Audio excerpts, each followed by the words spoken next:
કે મારે વાસ્તવ વાર્તામાં આલેખવું છે, પણ વાસ્તવને તમે આલેખી શકતા નથી. એમાં કલ્પનાની ભેળસેળ તમે નહીં કરો, તમારી કલ્પના એમાં નહીં ઉમેરો, તે ઉત્તમ વાર્તા બનશે નહીં. વાસ્તવ આલેખવું છે, પણ એમાં કલ્પનાનું મિશ્રણ તો કરવું જ પડશે, અને ત્યાં તમારી અંદર પડેલી સર્જકતા કામમાં આવશે. સર્જકતાની જે વાત છે, સર્જકતા છે તમે કોઈ વસ્તુ, કોઈ ઘટના બની એને કઈ રીતે જુઓ છો, તમારો એંગલ કયો છે. તો લેખક પાસે એક વિશેષ દ્રષ્ટિ, ત્રિનેત્રમાં અહીંયા જે ત્રીજું નેત્ર છે જ્ઞાન દ્રષ્ટિ હોય તો એ સારું કામ કરી શકે.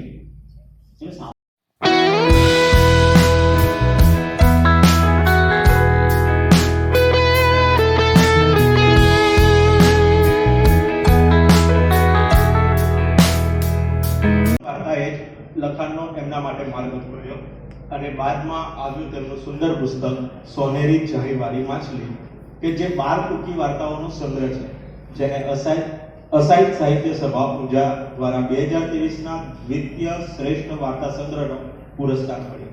2025માં તેમને અંજલિ ખાનવાળા પુરસ્કારમાં પણ વિજેતા તરીકે સ્થાન મેળવ્યું અને તેમની વાર્તાઓ આકાશવાણી રેડિયો પાલનપુર તથા પરબ શબ્દસૃષ્ટિ, મમતા, ચિત્રલેખા, વારેવા જેવા પ્રતિષ્ઠિત સામાયિકોમાં પ્રકાશિત થઈ છે. તો ચાલો આપણે સૌ સ્વાગત કરીએ આ સત્રના અધ્યક્ષ શ્રીમતી રેના સુથાર.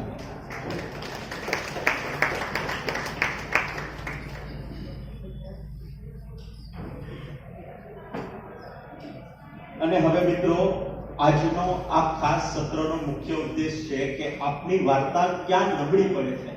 વાર્તા આપણે લખીએ તો છે, પણ આપની વાર્તા ક્યાં નબળી પડે છે તે વિષય ઉપર માર્ગદર્શન આપવા માટે આપના સૌની વચ્ચે હાજર છે એક એવા અનુભવી સર્જક કે જેઓ વાર્તાને શબ્દોથી નહીં પરંતુ અનુભવથી ઘડે છે. ગુજરાતી વાર્તા જગતમાં એક વિશિષ્ટ સ્થાન ધરાવતા અને અનેક યુવા લેખકોના પ્રેરણા આપનારા શ્રી દિવાન ઠાકોરને હું નમ્ર વિનંતી કરું છું અને આપ સૌની ઉષ્માભરી તાલીઓથી એમને આ મંચ સમર્પણ કરી રહ્યો છું. તો આજના માર્ગદર્શક શ્રી દિવાન ઠાકોરને નમ્ર વિનંતી કે આપ સૌને સમજાવે કે આપને જે વાર્તા લખીએ છે તે ક્યાં નબળી પડે છે. ઉપસ્થિત સર્વને મારા નમસ્કાર. સંસ્થાના આયોજકોને નમસ્કાર. સર્જકો, વાર્તાકારો પણ અહીંયા છે, જાગૃતિ છે, હું પરિચિત. આપણા પૂર્વસૂરીઓ કે જેના પગલે આપણે અત્યારે ડગ માંડવા જઈ રહ્યા છીએ એ સર્જકોને પણ નમસ્કાર. મને જે વિષય આપ્યો છે એ વાર્તા આપણી ક્યાં નબળી પડે છે. ખરેખર તો આપણો લેખક ક્યાં નબળો પડે છે એમ હોવું જોઈએ, પણ હવે લેખક ક્યાં નબળો પડે છે એટલે એની નેગેટિવિટી જોવી પડે. એના કરતાં આપણે એ લેખકમાં કયા ગુણો હોય તો એ ઉત્તમ લેખક બની શકે. પછી કૃતિની વાત પછી કરીશું. આપણે જ્યારે તમે લખો છો, લેખક લખે છે, વાર્તા લખે, કવિતા લખે, નવલકથા લખે, ત્યારે એને પહેલા તો પોતાની જાતને એક પ્રશ્ન અવશ્ય પૂછવો પડે કે તે શા માટે લખે છે. પછી બીજો પ્રશ્ન આવે કે કોને માટે લખે છે. તો શા માટે લખે છે એ જવાબ એને પોતાની જાતને પૂછીને મેળવવો પડે. તો આપણને એ ઉત્તરમાં ઘણા બધા જુદા જુદા જવાબો મળશે. હું થોડુંક વાંચીશ અને થોડુંક બોલીશ, એ રીતે આપણો આ ક્રમ પૂરો થશે, કારણ કે ટ્રેકની બહાર હું જતો ના રહે. કેટલાક એમ કે બસ નિજાનંદ માટે લખીએ છીએ. કોઈને એમ હોય કે મારે કીર્તિ રળવી છે, સાહિત્યમાં મારે નામ કરવું છે એટલા માટે લખતા હોય છે. કેટલાક બાહ્ય જે જગત છે આપણી આજુબાજુનું એની સાથે એકરૂપતા અનુભવવા માટે લખતા હોય છે. ઘણી વાર કેટલીક ઘટનાઓ આપણી આજુબાજુ એવી બને કે જે જોઈને આપણને દુઃખ થાય, વેદના થાય, આપણને ઊંઘ ના આવે. લેખકોને, સર્જકોને આવું થતું હોય છે, કેમ કે એમની ચામડી બહુ જ પાતળી હોય છે. એટલે એ જે દુઃખ અને વેદના જે ગઠ્ઠો થઈને એના મગજમાં, એના હૃદયમાં જામી જાય એનાથી મોક્ષ મેળવવા પણ લખતા હોય છે. એ લખે એટલે એમ થાય, હાશ આજે મુક્તિ મળી. એને ઉભરો પણ કહી શકો. પણ એ વસ્તુ જે છે જ્યારે શબ્દ રૂપે આવે છે આપણી સામે, કેમ કે છેવટે તો શબ્દ જ માધ્યમ છે. પ્રશાંત સાહેબે, ડોક્ટર સાહેબે સરસ વાત કરી કે ભાષા માનવ વિકાસ સાથે જોડાયેલી છે. ભાષા એ ભાષામાં એને કામ કરવું પડે. તમારે વ્યક્ત થવું છે પણ માધ્યમ ભાષા છે. એટલે ભાષામાં તમારે એના જુદા જુદા જે પાસાઓ છે એનો અભ્યાસ કરવો જ પડે. અને કોઈ પણ હેતુ વગર તો કંઈ લખતું નથી. એટલે જ્યારે આ વસ્તુ સ્પષ્ટ થાય કે હું શા માટે લખું છું. 1974માં મેં પહેલી વાર્તા લખી અને 2024 50 વર્ષ થયા વાર્તાનું ખેડાણ કરતા. એટલે મેં એ વખતે આ પ્રશ્નનો સામનો મેં પણ કરેલો. એક નોટ રાખતો હતો હું એ વખતે, અને નોટમાં બધું લખતો હતો. ઘણી વસ્તુ સમજાતી નહોતી. અત્યારે જે સેમિનાર ના બધું થાય એવું પહેલા હતું જ નહીં. પહેલા તમે વાંચો, લાઇબ્રેરીમાં જાઓ અને તમારી જાતે શીખો. એટલે એકલવ્ય જેવું કામ હતું, અર્જુન જેવું નહોતું. અત્યારે તો ગુરુ દ્રોણ છે એટલે બહુ વાંધો આવતો નથી. એટલે પહેલી વાત એ છે કે તમે શા માટે લખો છો એ સ્પષ્ટ થવું જોઈએ. અને એમાં જે લખવાની ક્રિયા છે એમાં આપણે જાતને અભિવ્યક્ત કરીએ છીએ.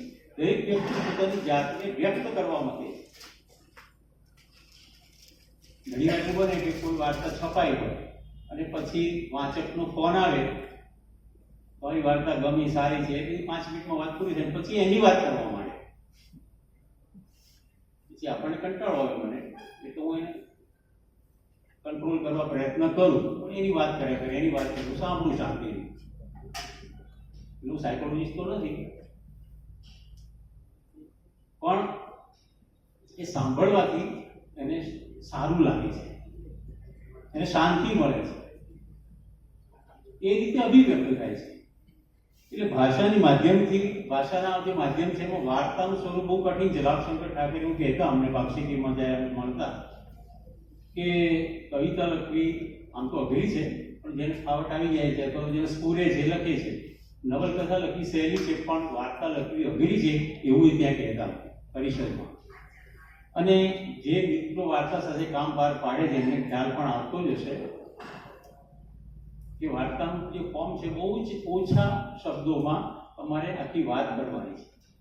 જોકે હું વાર્તાની કલ્પના કરતા કરું છું, કારણ કે ઘણા કહે મારે વાસ્તવ વાર્તામાં આલેખવું છે, પણ વાસ્તવને તમે આલેખી શકતા નથી.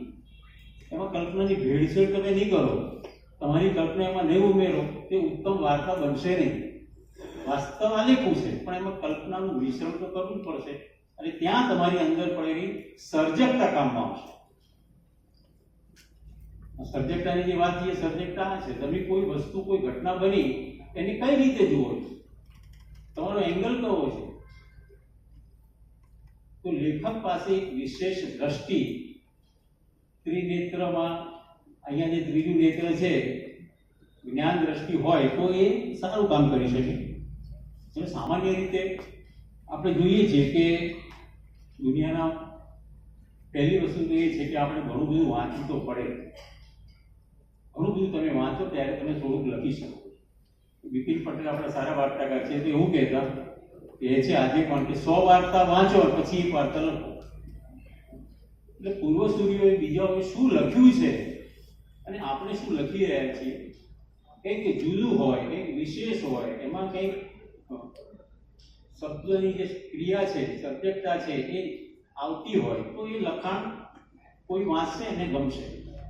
જો એમ નહીં કરી શકો તમે તો એમ કહેવાનું છે વાર્તા નબળી છે. પછી પ્રશ્ન આવે કે કેમ નબળી છે, એની વાત તો આપણે કરવાના છીએ. પણ હું મારી વાત આગળ શરૂ કરું એ પહેલા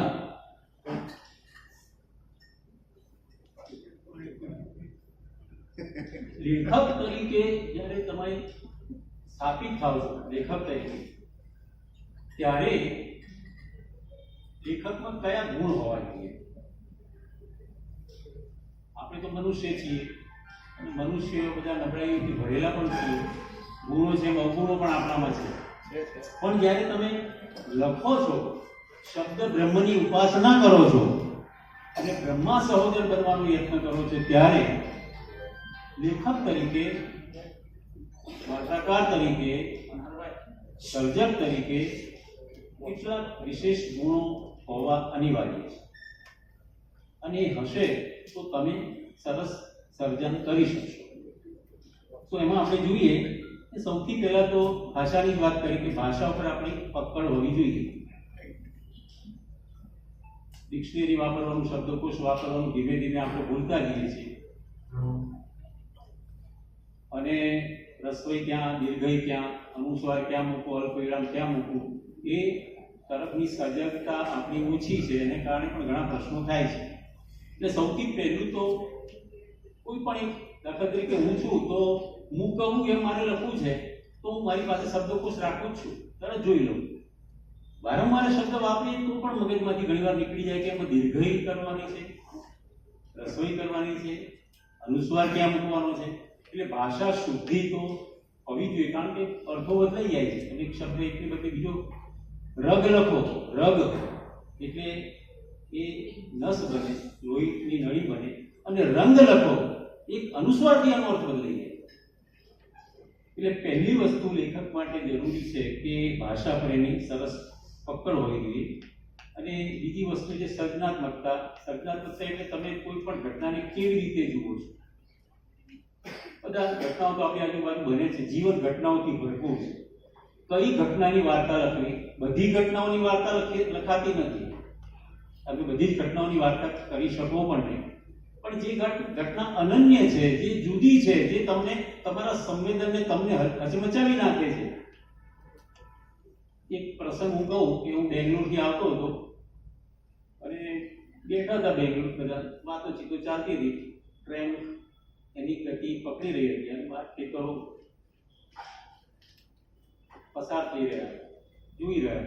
હવે આપણે જાણીએ છીએ કે આપણે ત્યાં ટ્રેનમાં કે ચાર રસ્તા ઉપર કે હાઈવે ઉપર પવૈયા એટલે કે જે સ્ત્રી નથી, પુરુષ નથી, એવા લોકો પૈસા ઉઘરાવતા હોય છે. એટલે એવા લોકો ચડ્યા અને બધાને કે 10 રૂપિયા આપો, 10 રૂપિયા આપો, 10 રૂપિયા. હવે એમનું વર્તન ને વાણી તો આપણને બહુ સહન કરી શકીએ ને એવા જ હોય છે. તમે ના પાડો તો પણ ઉપાધિ થઈ જાય. એટલે મેં તો હાથ જોડ્યા, માફ કરો, એટલે મારું કામ પતી ગયું. ના, મેં પૈસા ના આપ્યા, પણ પછી મારે આપવા પડે એટલે સમાધાન મળે. એ બીજા ભાઈને એ પવૈયો ગયો તો યુવાન હતો, 10 રૂપિયા આપો એટલે પેલો ગરમ થઈ ગયો. એટલે 10 રૂપિયા ઘણા સમય પહેલાની વાત છે, જ્યારે 5 રૂપિયામાં 2 રૂપિયામાં ચા મળતી હતી ત્યારની વાત. 10 રૂપિયા માંગે એટલે પેલો ગુસ્સે થઈ ગયો. પછી તો ગુસ્સો એનો વધ્યો અને પેલો સામે બોલે ના બોલે, આખું વાતાવરણ કલુષિત થઈ ગયું. એટલે મને થયું કે નહીં, હવે મારે આ ઝુકાવવાનો સમય આવી ગયો, વચ્ચે ઝુકાવવો ગયો. એટલે પ્લાન કહ્યું તું શાંતિ રાખ, તારે 10 રૂપિયા જોઈએ છે મળી જાય, તું શાંતિ રાખ. એટલે પેલો ચૂપ થઈ ગયો. પેલા ભાઈને કહ્યું આટલી બધી રમણાજી કરો છો, એને કરતા એસા કરો, 5 રૂપિયા આપી દે તો 5 રૂપિયા મેં દે દેતા હું. 5 રૂપિયા મેં આપ્યા, 5 રૂપિયા એને આપ્યા, 10 રૂપિયા આપ્યા અને વાત પૂરી થઈ ગઈ. ગાડી અમારી અમદાવાદ પહોંચી ગઈ. પણ મને એ વસ્તુ એ ઊંઘવા નહીં દીધો. મને તો આની કંઈક વાર્તા કરી આપણે. પછી કેવું થાય છે કે તરત તો વાર્તા થતી નથી, એટલે ખીચડી બનાવી સીઝવા દેવી પડે ને, એનો ખબર એમ એ વાર્તા પડી રહી મગજમાં, એ વાત આખી ઘટનાને પછી એમાંથી એક સરસ વાર્તા લખાઈ. વાર્તા છપાઈ. શબ્દ સૃષ્ટિમાં એક કવિનો ફોન આવ્યો, બહુ સારા કવિ છે, દીવાન બહુ સરસ વાર્તા લઈ ગયા. જોકે ઘટના બનીથી જુદી છે, વાર્તામાં આખી વાત જુદી છે, પણ વાર્તા છે પવૈયા. એટલે કોઈ પણ ઘટનામાં તમારી સર્જકતા ન આવે કોઈ વાર્તામાં, લેખનમાં, તો પછી એનો કશો અર્થ નથી, કાગળ બગાડવાનો કોઈ મતલબ નથી રહેતો. અને એવી તો આપણે ઘણા બધી વાર્તાઓ પણ વાંચતા જ હોઈએ છીએ અને એ કોઈથી અસર કરતી નથી આપણને. અને તમે એવું સર્જન કરો કે જે કોઈના સ્મરણમાં રહી જાય. ત્યાર પછી બીજી વસ્તુ છે કે લેખકમાં એક અન્ય ગુણ પણ હોવો જોઈએ, તે છે ધીરજ. ધૈર્ય તો જોઈએ. અત્યારે કેવું છે કે ધીરજ નથી. અત્યારે વાર્તા લખી, ફેસબુકમાં મૂકી, 5-25 લાઇક્સ મળી ગયા, કોઈ મેગેઝિન છાપી, વાહ થઈ ગઈ, એટલે તૃપ્ત થઈ ગયા હાથમાં. બહુ મજા પડી. બધાને જલ્દી જલ્દી પ્રકાશન થઈ જાય ને જલ્દી છવાઈ જવું ને બધા એવોર્ડ મળી જાય ને, એટલે આ જે ભાવના છે એ શું અસર કરે છે સર્જકતા ઉપર, લેખન ઉપર. અને આ લાઇક્સમાં તો કેવું છે કે મને ખ્યાલ છે, મારો અનુભવ બીજો પણ કહી દઉં કે પહેલા હું ફેસબુકનો ઉપયોગ કરતો હતો. એટલે આપણને રિક્વેસ્ટ મોકલે એટલે આપણે ઉત્સાહી નવું માધ્યમ એટલે શીખવા મળે આપણને, એટલે આપણે એક્સેપ્ટ કરીએ. પછી એકવાર પરિષદના કાર્યક્રમમાં એ ફેસબુક ફ્રેન્ડ મારી બાજુમાં ઉભા છે, એ મને નથી ઓળખતું, હું એમને ઓળખું છું. એટલે મને એમ કે હલવાઈ કરશે, પણ કશું કર્યું જ નહીં એમને તો. પછી મારે કહેવું પડ્યું એમ કે હું આ છું. પછી મને થયું કે આ ફેસબુક ખોટો સમય બગાડે, સવાર ઉઠીને ટેવ પડી જાય ફેસબુક જોવાની, અને મારો સમય કિંમતી છે, તો હું એમાંથી નીકળી ગયો. એટલે જે યુવા લેખકો છે, જે નવોદિતો છે, એમને આ પોતાની જે વૃત્તિ છે જલ્દી પ્રખ્યાત થઈ જવાની, જલ્દી છપાઈ જાય, એના પર થોડુંક અંકુશ રાખવાની જરૂર છે. અને બીજી વસ્તુ એ છે કે દરેક ક્ષેત્ર એવા છે કે એમાં મહેનત કરવી જ પડે. પૈસા કમાવા મહેનત કરવી પડે, ભણવું હોય તો મહેનત કરવી પડે. દરેક ફિલ્ડ કોઈ છે, ખેડૂતને ખેતરમાં મહેનત કરવી પડે છે. હર્ષદભાઈ 1 મહિનાથી મહેનત કરે ત્યારે આ કાર્યક્રમ થયો છે. 3 મહિનાથી. હા, એટલે મહેનત, અને તમે પણ મહેનત કરીને અહીંયા આવે, દૂરથી આવે છે તમે, તો લેખકને પણ મહેનત કરવી પડે. મહેનત એટલે શું કરવાનું? એટલે એક વાર્તા લખી નાખી, લખ્યા પછી એને મૂકી રાખો, પછી વારંવાર વાંચો, એને પડી રહેવા દો. ઘણીવાર એવું બને કે તમે પહેલા ડ્રાફ્ટમાં સરસ ઉત્તમ વાર્તા પ્રગટ થઈ છે, એ ફેરફાર કરવાની જરૂર ના લાગે. પણ ઘણી વખત એવું બને કે 1 વાર 2 વાર 4 વાર વાંચવી પડે, ક્યાંક મોકલો ને પાછી આવે એટલે ફરી પાછી તમારે સુધારવી પડે. બહુ જ ધીરજ, બહુ જ ખંત, બહુ જ મહેનત જોઈએ. એ ગુણ પણ લેખકમાં હોવો જોઈએ. અને એ હશે તો એ ઉત્તમ વાર્તાકાર એ બનતા એને કોઈ રોકી નહીં શકે. પછી અન્યનું વાંચવાની ટેવ હોવી જોઈએ. ત્યાં તો મોટે ભાગે એવું બને છે કોઈ બીજાનું વાંચવા તૈયાર જ નથી. અને લાઇક્સમાં તો એવું છે, વાંચ્યા વગર બધા લાઇક્સ કરી નાખતા. બહુ સરસ, વાહ વાહ. એક દિવસે એક રોટલી વધારે થઈ જાય, વજન આપણું વધે. હા, આ યુવા પેઢી છે ને એને થોડું સમજવું અઘરું છે. પછી કોઈ પણ ઘટના બને એમાં એક વસ્તુ યાદ રાખો તમે, હું વાર્તાને અલગ અલગ નામ આપું તો અલગ અલગ રીતે એનું વર્ણન કરું. હું એને કલ્પના કથા કહું, અને કલ્પના કથા જ છે. કારણ કે જે ઘટના બની સીધી તમે એ જ વખતે એ જ ક્ષણે કંઈ ઉતારી શકતા નથી. ઘટના બની ગઈ છે, સમય વહી ગયો છે, ને પછી એ તમારા મગજમાં સબકોન્શિયસ માઇન્ડમાં પડ્યું છે ને એમાંથી તમે પછી વાર્તા લખો છો. એટલે બહુ વચ્ચે ગાળો છે. એટલે એમાં તમે યાદ કરીને એમાં અહીંયા આમ જોશે, આ કરવું પડશે, તેમ કરવું પડશે. દેવાંગીબેને કહ્યું હશે કે વાર્તાના ઘટકો કયા છે, કઈ વસ્તુ અનિવાર્ય છે. તો આ વસ્તુ વિશ્લેષણ કરો તમે. કોઈ ઘટના બની છે તો આ ઘટના એવી છે કે ચલો એમાં કંઈ કામ થઈ શકે, આમાં આમ આ રીતે મૂકી. વાસ્તવ એકલું વાસ્તવ તો દુઃખદાયી છે, એટલે તો સિદ્ધાર્થને રાજમહેલનો ત્યાગ કરવો પડ્યો. એકલું વાસ્તવને બતાવવાનું નથી, કારણ કે વાસ્તવ તો બહુ છે, ધારદાર છે, એ લોહી જાણ કરી નાખે, આપણને ઘાયલ કરી મૂકે એવું વાસ્તવ છે આ દુનિયામાં. આપણે લેખકો ભાષા દ્વારા વાચા આપીએ છીએ એટલે બહુ ઉત્તમ કામ કરીએ છીએ, અને સમાજ સેવા કરીએ છીએ એમ કહીએ તો ચાલે. પછી સમાજની જે જુદી જુદી માણસોના સ્વભાવ છે, દરેક માણસ એક મહાનવલ કથા છે. આ યાદ રાખજો. તમારે તમારા સંપર્કમાં આવનાર વ્યક્તિ એક મહાનવલનું સ્વરૂપ છે. જે ઘટના બને છે એ જુઓ, સમજો, એનું વિશ્લેષણ કરો. આમાં શું થઈ શકે, આમાં આમ થઈ શકે, આમ કરી શકો, અને કલ્પનાને તમે આમે લગાડો અને સુંદર સરસ વાર્તા બનશે. ત્યાર પછી હવે આ તો મેં લેખકની વાત કરી કે લેખકમાં ગુણ, પણ લેખક પછીનું સ્ટેપ છે વાર્તાકાર. લેખક અને વાર્તાકારમાં ભેદ છે. લેખક એ વાર્તાકાર બને છે. જે પહેલા લેખક હોય, તમે લખવાનું શરૂ કરો એટલે લેખક, તમે કંઈ પણ લખો એટલે લેખક. પણ લેખકમાંથી વાર્તાકાર થવા માટે તમારી પાસે થોડી વિશેષ અપેક્ષા, વિશેષ દ્રષ્ટિની જરૂર પડે. અને એમાં હું બહુ ચર્ચા નથી કરતો, પણ એક પહેલી અવલોકન શક્તિ જોઈએ. બીજું, તમારી કલ્પના શક્તિ કામે લગાડવી પડે છે. અભિવ્યક્ત થવાનું યોગ્ય શબ્દો તમારે પસંદ કરવા પડે. પછી હવે શબ્દના માધ્યમથી આપણે સંવેદન ઊભું કરવાનું છે ને. ભાષામાં એવા શબ્દો પસંદ કરો કે જેથી તમે અનુભવેલું દુઃખ વાચક પણ અનુભવે. એટલે તમારો ભાવ, તમારું સંવેદન સંક્રમિત થવું જોઈએ, વાચક ટ્રાન્સફર થવું જોઈએ. આજે પણ પોસ્ટ ઓફિસ હોય કે શરણાઈના સૂર હોય, બીજી પણ કેટલીક વાર્તાઓ છે, એ બધી વાર્તાઓ જન્મદીપ છે, એ બધી વાર્તાઓ આપણે વાંચીએ ત્યારે આજે પણ એ લેખકના હૃદયમાં જે ભાવ હતો આજે અનુભવીએ છીએ આપણે. કે કેમ એમ તમે વિચાર કરો કોઈ દિવસ.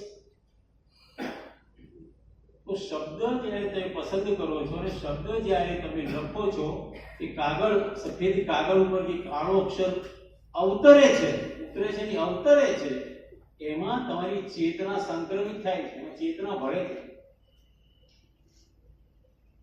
એટલે પેલા એમ કે મહાભારતમાં આંધળાના બધા આંધળા હોય ને તો મહાભારત થાય છે. ભાષાનું આ જે જબરજસ્ત એક અગત્યનું પાસું છે એ ક્યારેય ભૂલાવું નથી. આપણે ત્યાં તો શું છે, ગુજરાતી વાર્તાઓમાં સુરેશ જોશી આવ્યા પછી વાર્તાઓનો પ્રવાહ થોડો બદલાયો. એટલે એ પહેલા તો ગ્રામ્ય પ્રદેશની વાર્તાઓ લખાતી હતી, લોકકથાઓની વાત થતી હતી, કલ્પના કથાઓ પણ થોડી થતી હતી, બાળ વાર્તાઓ પણ લખાતી હતી. પણ જે પશ્ચિમમાં આ સ્વરૂપ જે છે વાર્તાનું પશ્ચિમમાં ખેડાયું, શરૂઆત ત્યાંથી થઈ, આધુનિક સ્વરૂપ જે છે. અને ત્યાંના લેખકો એટલા બધા પ્રયોગો કરે છે, પોતાના વિચારસરણી વાર્તામાં લાવે છે, અને વાર્તા દ્વારા, નવલકથા દ્વારા એ એક કોન્સેપ્ટ, એક ખ્યાલ, એક સિદ્ધાંત લોકો સામે મૂકે છે. તો વાર્તાકાર એ છે કે હવે જુઓ કે વાર્તા તમે લખો એટલે પહેલી વસ્તુ એ છે કે પહેલી 4-5 પેટલી વાંચક વાંચે એટલે એને રસ પડવો જોઈએ, પછી આગળ વાંચશે તો બાજુ મૂકી દેશે. એટલે વાર્તામાં એક લય, એક સંવાદ, એક સંવેદન પ્રગટવું જોઈએ. વાર્તાકારમાં ગુણ હોવો જોઈએ, એને ખબર પડી જોઈએ કે અહીંયા આ રીતે આમ તેમ. કોઈ પાત્રનું તમે આલેખન કરો તો એ પાત્રનું, અમે વાર્તાની ચર્ચા કરી ત્યારે ઘણી વાર્તાઓ એવી આવે છે કે ચિત્ર ઊભું થઈ જાય. એક ફકરો વાર્તામાં તો એ પાત્ર આપણી સામે હાજર થઈ જાય, અલાઉદ્દીનના જીનની જેમ. એટલે આ વસ્તુ શબ્દથી આવે છે, શબ્દથી ચિત્ર ઊભું થાય. એનો એક નીચલો હોઠ કપાયેલો હતો એટલે ખબર પડે કે ભાઈ ક્યાંક ગુનો કરીને, ક્યાંક મારામારી કરીને આવેલો છે, તરત ખબર પડે. તો સુરેશ જોશી એવું કહેતા કે પાત્ર તમે તો ઓછા શબ્દોમાં પણ પાત્ર લેખન એવું કરો કે જે સચોટ હોય. એટલે છેવટે વાર્તા તો મનુષ્યની જ કરવાની છે ને. આપણે આપણી જ વાર્તાઓ કરીએ છીએ, આજુબાજુ જીવતા મનુષ્યોની વાર્તા થાય, એમાં આપણે છીએ, આપણી આઈ સાઈડ છે ઘટના જોવાની. એટલે હું મારી વાર્તામાં પ્રતિબિંબિત થતો જ હોઉં છું. તો ત્યાં જે પાત્રો હોય છે એ પાત્રો જીવંત બને એ જરૂરી છે. અને એ કામ તમે કરી શકો, વાર્તાકાર કરી શકે. તો આ બધી વસ્તુ, આ જે ગુણો છે એ એનામાં હોય તો સુંદર મજાની વાર્તાઓ આપણને મળે. હવે સામાન્ય રીતે વાર્તાઓમાં ખામીઓ જોવા મળે છે, નબળી જોવા મળે છે. અમારે ગ્રુપ ચાલે છે, એમાં બધા ટીકાઓ કરીએ છીએ. આપણે બધા જાત જાતના સાબુ વાપરે છે ટીકા કરવામાં, પાવડરો વાપરે, ધોઈ નાખો એમાં અને ધોઈ નાખે. પણ એ વસ્તુ તમને એ પણ કહું કે જો તમને તમારી વાર્તાની ટીકા થવાથી ખોટું લાગતું હોય તો તમે સારા વાર્તાકાર નહીં બની શકો. પાક્ષીથી ઘણા સમય મેં સંભાળ્યું. ક્યારે એકવાર એવું થયું કે એક વાર્તાકારની વાર્તા વંચાય પછી એની ચર્ચાઓ થાય, ટીકા ટિપ્પણ થાય, સારું છે, ખોટું છે, આમ છે તેમ. એનો આશય એવો હોય કે કૃતિ વધારે સરસ બને. હવે પેલા લેખકને ખોટું લાગ્યું, કેમ કે છેવટે શું થાય છે કે આ જે સર્જન છે એ આમ તો સર્જકનું બાળક જેવું છે. વાર્તા એ આપણા સંતાન જેવી લાગે આપણને, એની નિકટતા હોય, આપણે હૃદય જેની સાથે જોડાયેલા હોય.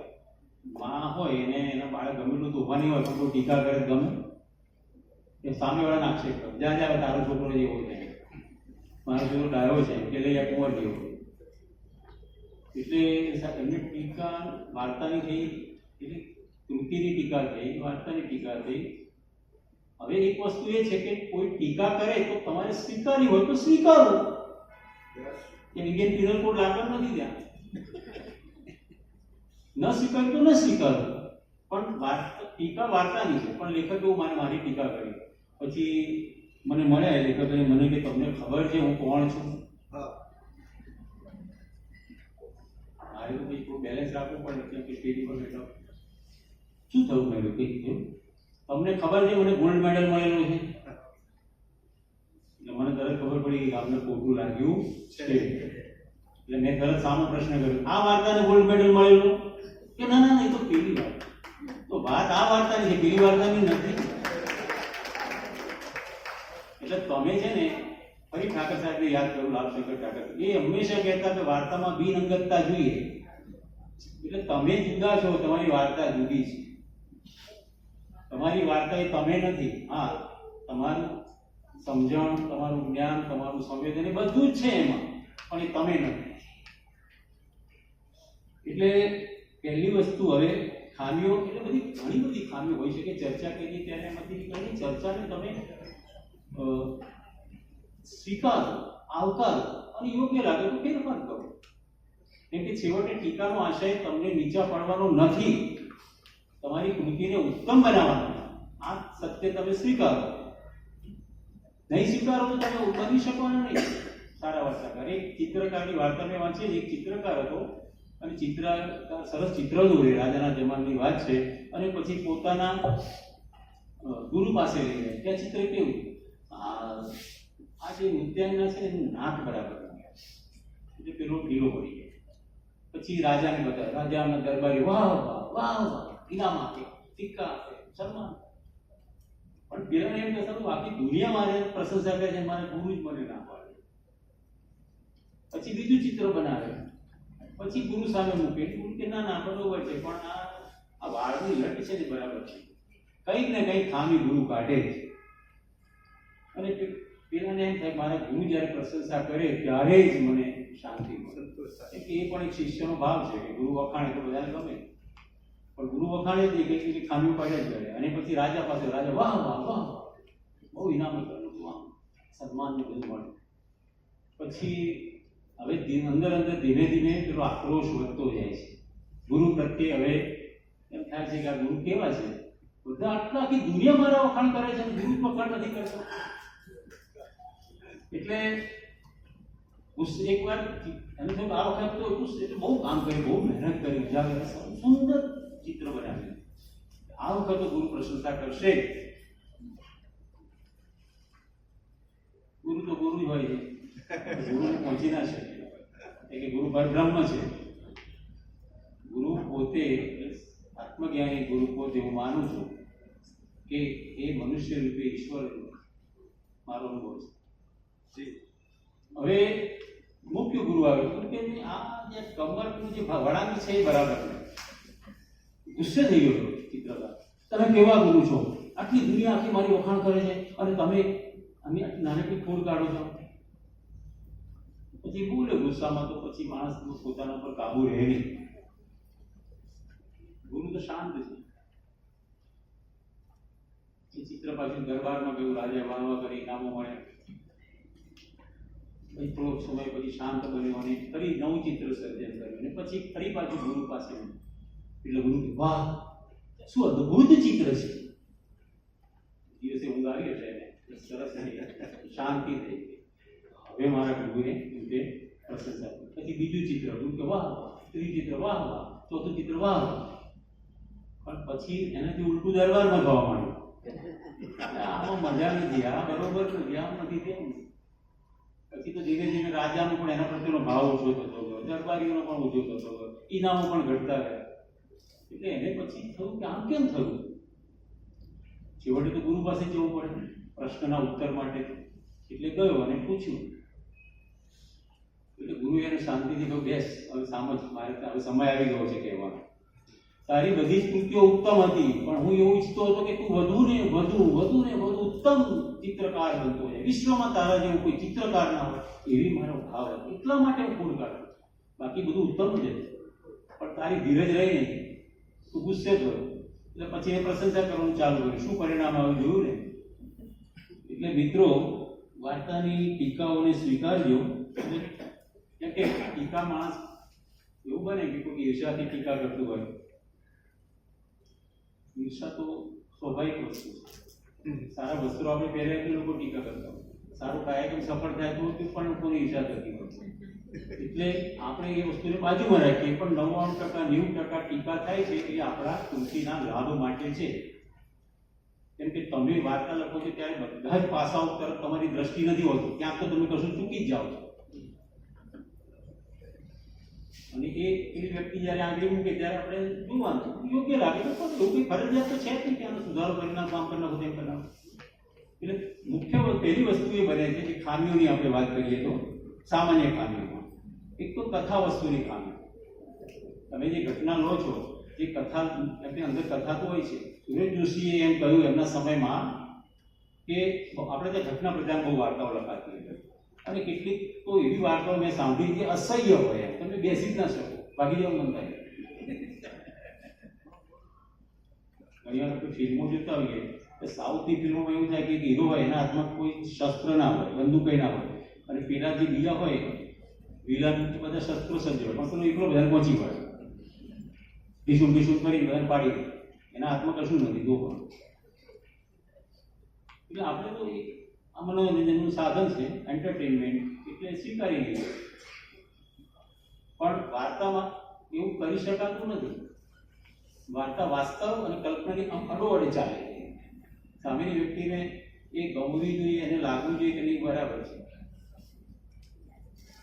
એ તો બાળ વાર્તા થઈ જાય, નહીં તો ફેન્ટસી થઈ જાય. અત્યારે હવે અમે મેજિક રિયાલિઝમનો પ્રયોગ કર્યો, મેજિક રિયાલિઝમ અંદર આવી જાય, પછી સામેની વ્યક્તિને ના સમજાય, એવું બને. તો પહેલી વસ્તુ છે કે તમે કથા એટલે ઘટના, સુરેશ જોશીએ કહ્યું ઘટનાનું તિરોધાન કરો. બહુ ઘટનાઓ લખાતી હતી. ધૂમકેતુના સમયમાં, મેઘાણીના સમયમાં, જૈન ખત્રીના સમયમાં, પન્નાલાલ વખતે. ઘટનાનું તિરોધાનનો અર્થ ઊંધો થયો કે ઘટના કાઢી નાખો, ઘટના ના હોય, ઘટના લોપ કર્યો, તિરોધાનનો લોપ કર્યો. એટલે અમે પણ એ સમયમાં પ્રવાહમાં આવી ગયેલા. એટલે હું પણ અગડમ બગડમ વાર્તાઓ એ સમયમાં લખી લીધી. તમને અત્યારે વાંચું તો આમાંથી અડધા બેભાન થઈ જાય. એક વાર્તા છે, અથવા હું અને સફેદ રંગ. આ શીર્ષક કેવું જો વિચિત્ર નજર. અથવા હું અને સફેદ રંગ એટલું છે. અને એનું પહેલું વાક્ય છે, છાણના પોદરામાંથી રામ પેદા થાય ખરા. આવું લખેલું બહુ વર્ષો પહેલા. પછી તો અંદર ગુજરાત જતું આવે. પણ એ તમે કંઈ પણ લખી શકો છો, પણ એ વસ્તુ સામેની વ્યક્તિ સમજી શકે, કે પ્રતિક ઉકેલી શકાય, એનો જીવન સાથે સંબંધ હોય, એનો સંવેદન સાથે સંબંધ હોવો જોઈએ, તો તમે તે લખી શકો. ઉંદર સાત પૂંછડી વાળો એ વાર્તા સાંભળેલી છે આપણે એ વાંધો નથી. અથવા એ ઉંદર અમને બતાવો એવું કહીએ છીએ આપણે, ના સ્વીકારી લઈએ. તો તમે ફેન્ટસીનો કલ્પના શક્તિનો ઉપયોગ કરીને લખી શકો. પણ જે ઘટના પસંદ, તિરોધાનો થાય, ઘટના વગાડો, ઓછામાં ઓછી ઘટના લઈને એક વાર્તા કરો. પણ પછી આ વિવરણ કરવા બેસી જાઓ, વર્ણન કરવા લાંબુ, પછી આમ કર્યું તેમ કર્યું, ફલાણું ઢીકું, લાંબુ ચાલે છે. એટલે પેલા વાંચે પછી મૂકી દે, બોર થઈ જાય, કંટાળી જાય. અને રસ પડવો જોઈએ. કોઈ પણ કળા એ મનુષ્ય જીવનને ઉન્નત કરવા માટે છે, એનરીચ કરવા માટે છે. કળા પાસે આપણે કેમ જઈએ છીએ? સુંદર મૂર્તિ છે, વાહ અદ્ભુત. તો એક કલાકારનું જ કામ છે. સ્વામીની વ્યક્તિને થોડું એન્ટરટેન, થોડું મજા પડી, બહુ સરસ લખ્યું, એમ થવું તો જોઈએ. નહીં તો ખાલી સમય બગાડવાનો પ્રશ્ન આવે. અને પહેલી વસ્તુ, જે કથા વસ્તુ તમારી એવી હોય છે કે જુદી હોય, અનન્ય હોય કે વિશેષ હોય એમાં તમે ઉમેરી પણ શકો. આ રીનાબેનની જે વાર્તાને પહેલું ઇનામ મળ્યું 30,000 રૂપિયાનું, એ વાર્તા જે એનું કથા વસ્તુ છે એ એવી વાર્તા કોઈ અગાઉ લખી જ નથી. એટલે અમે એવું આગ્રહ રાખીએ કે બધા જ્યારે પણ વાર્તા આવે એમાં નાવીન્ય હોય, વાર્તામાં કંઈક નવીનતા ના હોય. આમ તો પેલા નવરસ છે એની જ વાર્તા કરવાની હોય, પણ એમાં પણ કંઈક નાવીન્ય, કોઈ જુદું, એક વિશેષ, એક નવી ભાષા કરવાની, પ્રતીકો, ફેન્ટસી, ચિત્રાત્મકતા. કેમ કે વાર્તા છે ને, જે જીવન બદલાય છે વાર્તાઓના પ્રવાહો પણ બદલાય છે. સમય સમયે વાર્તામાં જુદા જુદા પ્રકારના પ્રયોગો થાય છે અને વાર્તા જુદી જુદી રીતે આપણી સામે આવે છે. એટલે પહેલું તમે કથા ઘટના એવી પસંદ કરો કે જે બહુ જ સરસ હોય, કંઈક જુદી હોય, કંઈક નવી હોય. પછી આવે છે કેરેક્ટર્સ. તમે જે પાત્રો લઈને વાર્તા કરો, જેમ કે હિમાંશી શેરની વાર્તા વાંચીએ, મોટે ભાગે એમાં સ્ત્રીની વાત હોય. બહુ સરસ સરસ વાર્તાઓ એમને પણ લખી છે. તો એ જે પાત્ર છે એ પાત્રનું તમે થોડા 2-4 વાક્યોમાં એનું સરસ વર્ણન કરો, અને વર્ણન કરશો એટલે પાત્ર વાચકના મનમાં સ્થાપિત થશે. એની સ્થાપના થઈ ગઈ. એટલે સાદી ભાષામાં ગણેશ બેસાડી દીધા. અને પછી પાત્ર દ્વારા સંવાદો આવે, ઘટનાઓ આવે, આરો અવરો આવે અને વાત આગળ ચાલે. એટલે પાત્ર લેખન, પાત્ર જે આવે એ તમારા મનમાં, મારું પાત્ર મને દેખાતું હોય પછી હું એને કાગળ પર લાવું, એટલે સતત એ પાત્ર સાથે આપણો મનોસંવાદ ચાલતો. એટલે પાત્ર એવું બનાવો કે તેથી એનું એક ચિત્ર ઉપસે અને એ ચિત્ર પછી વાચકના મનમાં સ્થિર થાય અને વાત આગળ ચાલે. એટલે ઘણીવાર પાત્રો આપણે બરાબર પસંદ ના કર્યા હોય, એનું વર્ણન બરાબર ના હોય, પાત્ર લાગે નહીં કે આ પોતાનું છે, તો આપણી આજુબાજુનું છે, તો પણ મુશ્કેલી. હવે આમ તો વાર્તા એટલે આદિ, મધ્ય અને અંત. પહેલા એવું હતું કે અંત ચમત્કારિક હોવું જોઈએ. એટલે વર્ષો પહેલા અમે ચમત્કારિક અંતલા શું કરતા, અને પછી મહેશ મરી ગયો છેલ્લું વાર. આવું ઘણી વાર્તાઓ હવે પાત્રને જ મારી નાખે. અને હવેની વાર્તામાં કોઈ પાત્રને મરતું બતાવતું નથી. કે મૃત્યુની વાત નથી કરવાની, જીવનની વાત કરો ને. આ જીવન માટે છે કળા. એટલે અંત બાબતે એક આદિ, મધ્ય અને અંત. અંતમાં બહુ અંત બધાને અંફાવે છે. અંત જો ઉત્તમ નહીં હોય, અંત રોચક નહીં હોય, અંતમાં કંઈક એવું વિશિષ્ટ નહીં બનતું હોય, તો એ વાર્તા પછી બહુ સારી નહીં કહેવાય, એને નબળી વાર્તા આપણે કહીશું. અને એમાં એવું કરવા જેવું છે, એક સૂચન એવું છે કે તમે 2-4 અંત કલ્પો કે આમ તો ઠીક રહેશે, આમ તો ઠીક રહેશે, આમ તો ઠીક રહેશે. પછી મૃત્યુની જરૂર પડે, અનિવાર્ય હોય તો લાવો, એવું કશું નથી કે ન લખાય, પણ અનિવાર્યપણે જ મૃત્યુ આવવું જોઈએ. પછી ઘણા બિનજરૂરી લાંબા લાંબા વર્ણનો કરતા હોય છે. વર્ણનની જરૂર હોય ત્યાં વર્ણન કરો, પણ પછી લાંબુ વર્ણન કરવાથી વાર્તાને કોઈ રીતે ઉપકાર થતો નથી. વાર્તા છે ને એમાં લાઘવનું તત્વ છે, ખરેખર તો કાવ્યનું છે, પણ એનો હવે આગ્રહ રાખવામાં આવે છે કે વાર્તામાં લાઘવ, જરૂર પૂરતા શબ્દોનો ઉપયોગ કરો. એક પણ શબ્દ તમારો વધારાનો ન આવે, એવું બધા પશ્ચિમના લેખકો તો કહે છે કે બિનજરૂરી એક પણ શબ્દ વધારે ના આવે. એટલે અઘરું છે બધું. આદર્શ તો હંમેશા અઘરો હોય છે. કોઈ આદર્શ કૃતિ આપણે લઈએ અને પછી એ તરફ આપણી ગતિ હોય છે એ બાજુની, પણ એ અઘરું જ હોય. પણ મથામણ તો આપણે એ તરફની હોવી જ જોઈએ. આપણું કમિટમેન્ટ એ બાજુનું હોવું જોઈએ કે મારે ઉત્તમ વાર્તા રચવી છે અને એના માટે મથામણ કરું. ન રચાય તો શું વાંધો નહીં, બીજી વાર્તા. આપણે કંઈ અંતિમ છેલ્લી વાર્તા તો લખતા જ નથી. એ બધી વાર્તાઓ મેં લખી છે, સારી પણ લખાય, થોડી નબળી પણ આવી જાય.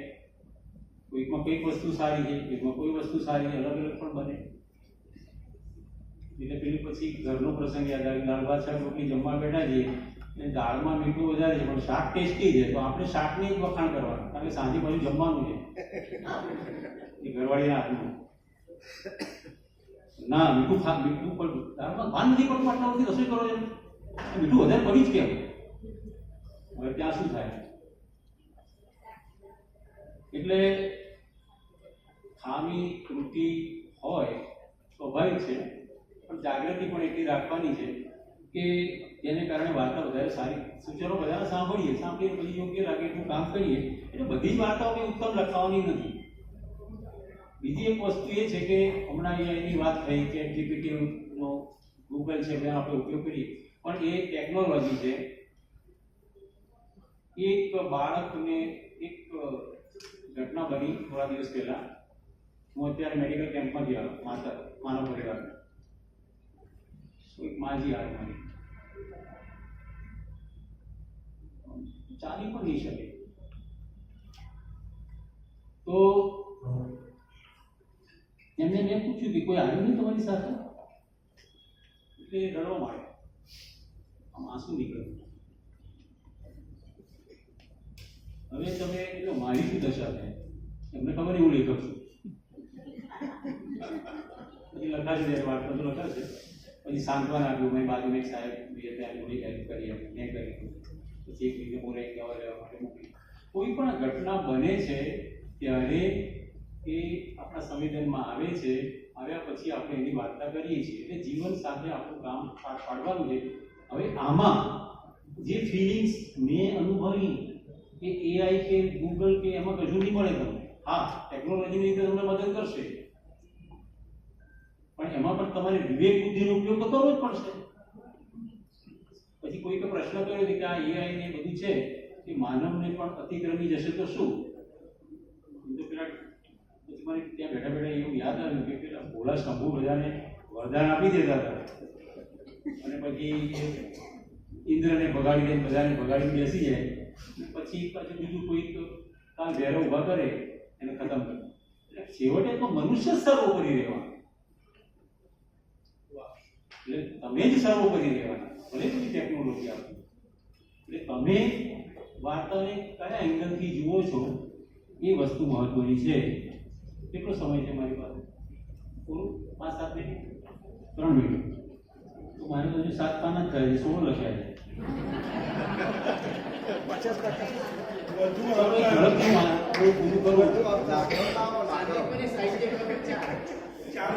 જો હવે હું વાંચી લઉં એટલે જલ્દી પૂરું થાય. હું દીવાનગઢનો ટીચર હતો, એટલે પછી કામ મારે વ્યવસ્થિત કરી લાવવું પડે. જો પહેલી વસ્તુ વાર્તાની ખામીઓ શોધવાની રીત, તો પહેલું કથા વસ્તુ પ્લોટ. પોતાને પૂછો, વાર્તાની શરૂઆત મધ્યાંત સ્પષ્ટ છે? ઘટનાઓ તર્કસંગત રીતે જોડાય છે? કોઈ ઘટના અચાનક કે બિન કારણ બને છે? જો જવાબ હા છે તો કથા વસ્તુ યોગ્ય છે, જો ના છે તો કથામાં ખામી છે. બીજું, પાત્રો તપાસો. પાત્રો જીવંત અને વિશ્વાસપાત્ર લાગે છે? તેમની ક્રિયા અને વિચાર તેમના સ્વભાવને અનુરૂપ છે? બધા પાત્રો જરૂરી છે કે કોઈ બિનજરૂરી છે? જો પાત્રો અસંગત વર્તે, અચાનક બદલાય તો એમાં ખામી છે, નહીં તો એમ માની લેવાનું કે બરાબર છે. પછી વર્ણન અને ભાષા. ધ્યાન આપો, ભાષા સરળ અને પ્રવાહી છે? સંવાદો સ્વાભાવિક છે કે કૃત્રિમ લાગે છે? અતિશય વર્ણન કે અનાવશ્યક શબ્દ પ્રયોગ છે? અતિ ભારે ભાષા અથવા અસંગત સંવાદ ખામી ગણાય. પછી ભાવ અને રસ. વાર્તા વાંચીને કોઈ ભાવ, હાસ્ય, કરુણ, રૌદ્ર એ અનુભવાય છે? વાર્તાનો માહોલ રસને પ્રગટ કરે છે? જો જવાબ ના છે તો વાચક ભાવનાત્મક રીતે વાર્તા સાથે જોડાશે નહીં, કે વાર્તામાં ખામી છે. અંત તપાસો. અંતમાં પ્રશ્નનું સમાધાન થાય છે? વાર્તા પૂરી તો ચક્ર પૂરું કરવું પડે. એમની કોઈ કહેલું કે તમે દિવાલ પર બંદૂક બતાવી છે, તો બંદૂક ને તમારે એ બંદૂક કેમ બતાવી અને ફોડો કંઈક કરો, એમ લટકાવી રાખવાનું નથી. એટલે કોઈ પણ વસ્તુ એ સહેતુક અંદર આવી જોઈએ. અંતમાં પ્રશ્નનું સમાધાન થાય છે? વાર્તાનો ઉદ્દેશ સ્પષ્ટ થાય છે? અંત અચાનક તો નથી ને? અધૂરો અથવા અસંગત અંત ખામી ગણાય. પછી બીજી વસ્તુ આમાં શું, કોઈ પણ વાર્તા લખવા પાછળ લેખકનો પોઈન્ટ ઓફ વ્યૂ હોય છે, એક દ્રષ્ટિકોણ હોય. આ વાર્તા મેં કેમ લખી? જેમ પેલા પવેની મેં લખી અને નવું ઘર નામ આપ્યું વાર્તાનું શીર્ષક, અને મારે એ વસ્તુ મૂકવી હતી. એટલે એક લેખકનો દ્રષ્ટિકોણ પણ દરેક કૃતિની પાછળ સ્પષ્ટ થવું જોઈએ. ઘણું બધું છે પણ સમયનો અભાવ છે, એટલે આપણે આગળ વધતા નથી. ફરી કોઈક વાર મળીશું ત્યારે વાત કરીશું. આભાર.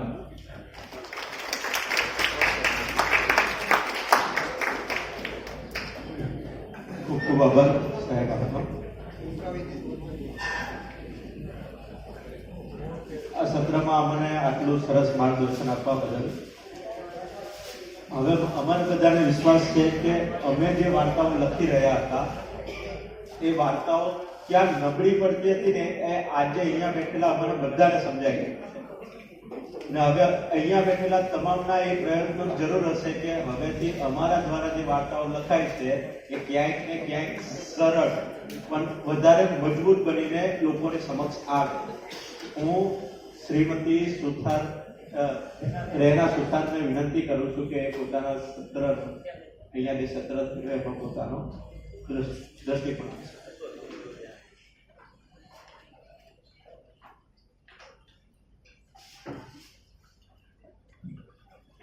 નમસ્કાર. આદરણીય ડૉક્ટર રાઘવજી માલડ સાહેબ અભિવાદન સાથે દિવાનભાઈ આપનું પણ અભિવાદન કરું છું અને સાંદીપની સાહિત્ય પર્વના કરતા હતા ડૉક્ટર હર્ષદભાઈ લશ્કરીનો ખૂબ ખૂબ આભાર. તેમની સમગ્ર ટીમને હું અભિનંદન આપું છું આટલા સરસ કાર્યક્રમ માટે. આમની આટલી સરસ મહેનત, બહુ સરસ મહેનત કરી છે આપે.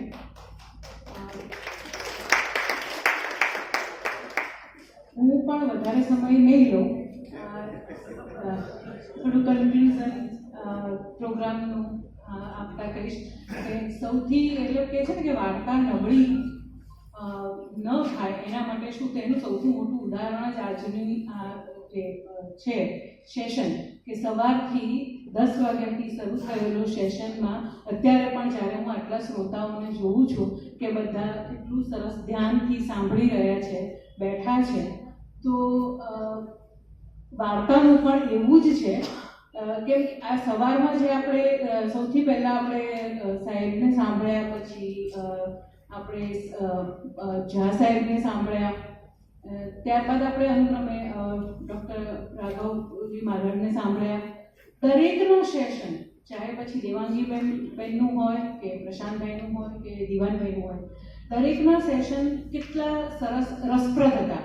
આપણને બધાને એક તાંતણે જોડી રાખતા હતા અને ક્યાંય કોઈ રસભંગ નહોતો થતો. બરાબર, આપણે સવારથી અત્યાર સુધી સતત એ સાંભળીએ છીએ અને રસભંગ નથી થતો, વચ્ચેથી આપણે ઊભા નથી થતા. તો વાર્તાનું પણ આવું જ છે. વાર્તા જ્યારે આપણે શરૂ કરીએ અને વાર્તાનો અંત આવે ત્યાં સુધી વાચક એ વાર્તા સાથે જોડાઈ રહેલો હોવો જોઈએ. એ વાચક વાર્તાને અડધેથી મૂકી ન દે. તો વાર્તા એને આગળ ને આગળ વાર્તામાં શું થશે, હવે શું થશે, એ જ્યારે વાચકને એવો ભાવ આવે ત્યાં વાર્તા એનું કામ કરી જાય છે અને ત્યાં લેખક સફળ થાય છે. દિવાનભાઈએ આપણને વાર્તા વિશે જે સમજાયું એમાં એક વસ્તુ, એક તો વાર્તાનું કેમ પરિપક્વ હતું. આપણને જ્યારે કોઈ પણ વાર્તાનો વિષય ધ્યાનમાં આવે, આપણે સામાન્ય રીતે આપણે જે લેખકો હોઈએ છીએ આપણે ઓબ્ઝર્વેશન કરતા હોઈએ છીએ અને આસપાસ બનતી ઘટનાઓ અને એ બધાનું આપણને એમ થાય કે લાલચ જાગી જાય કે આ થયું હું આના ઉપર વાર્તા લખી નાખું, આ થયું હું આના ઉપર વાર્તા લખી નાખું. પરંતુ હું એવું માનું છું કે કોઈ પણ વાર્તા કે કોઈ પણ ઘટના, વાર્તાની કોઈ પણ ઘટનાને જ્યારે આપણે જોઈએ છીએ, જેમ કે દિવાનભાઈએ વાત કરી બેંગ્લોરથી આવતા એમને જે ઘટના જોઈ, એ ઘટના એ કેટલાય મહિનાઓ સુધી કદાચ એમના અંદર એ ઘટના વાગોળ્યા કરી. એને કહેવાય ને કે પાકા ઘડે એ જ્યાં સુધી થયું નહીં ત્યાં સુધી એમને કાગળ પર ઉતારી નહીં, અને જ્યારે એ એકદમ પાકી થઈ ગઈ ત્યારે કાગળ પર ઉતરે ત્યારે એ કેટલું સરસ રીતે ઉતરે. એવી જ રીતે મારી પણ એક વાર્તાનું હું જસ્ટ એ ઉદાહરણ, જે દિવાનભાઈએ વાત કરી મારી વાર્તા અંજલિ ખાંડવાળાની, એ વાર્તાનું શીર્ષક છે શ્યામાની ડાયરી. હવે એ વાર્તા કેટલાય મહિનાઓથી મારા મનમાં એ વિષય કામ કરે જતો હતો. લખું ન લખું એ બધું મારા મનમાં ઘડાતું હતું. એક દિવસ મેં આમ જ તું જ મારા હસબન્ડને પૂછ્યું કે મને વિચાર આવે છે કે હું આ વિષય પર વાર્તા લખું. વિષય થોડો બોલ્ડ હતો. મારા હસબન્ડ કીધું કે ના, શું જરૂર છે, બધું લખવું જરૂરી છે, મતલબ આપણા મનમાં જે વિચાર આવી જાય બધું લખવું જરૂરી છે.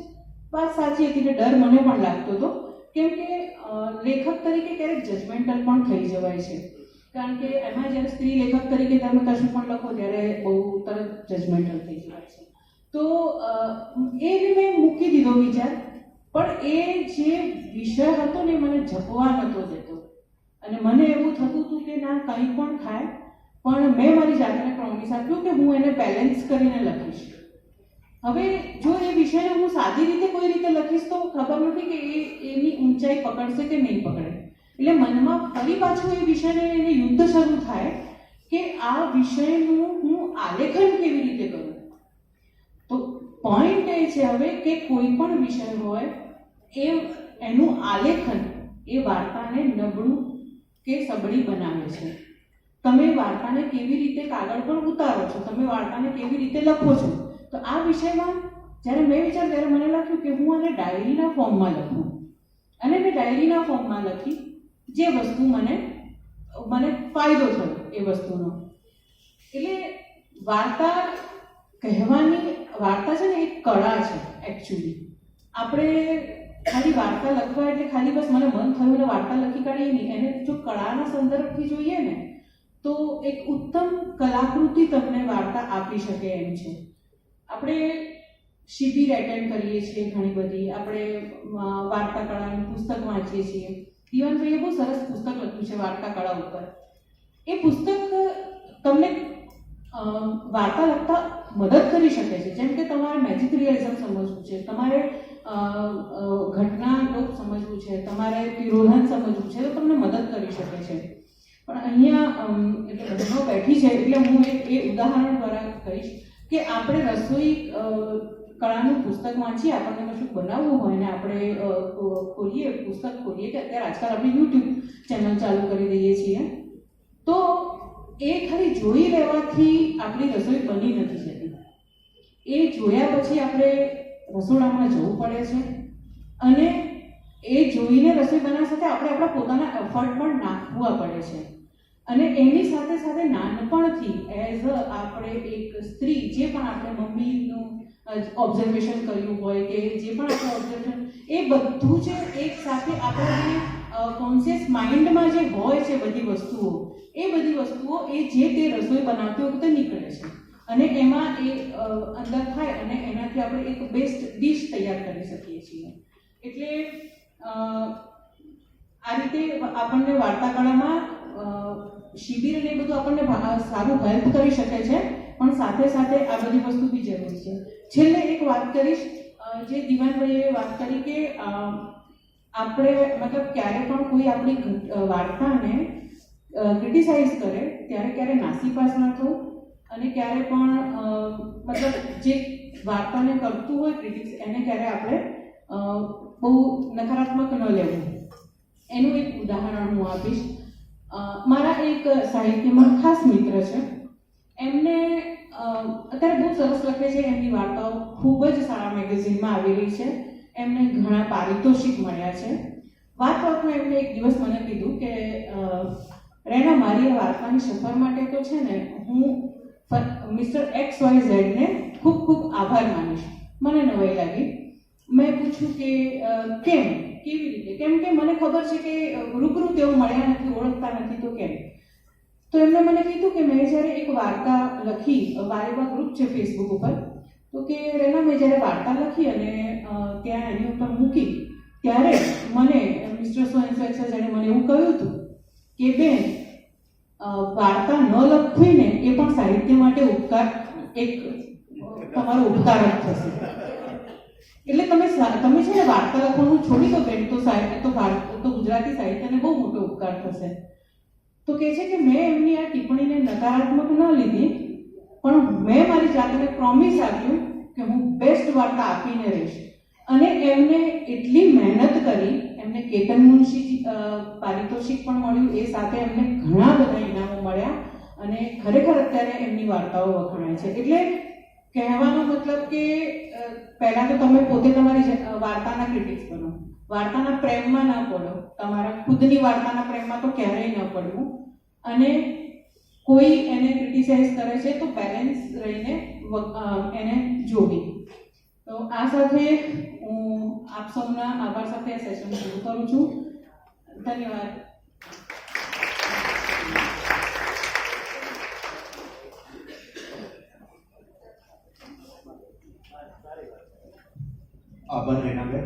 અને સત્રનું તારણ અહીંયા રજૂ થયું છે.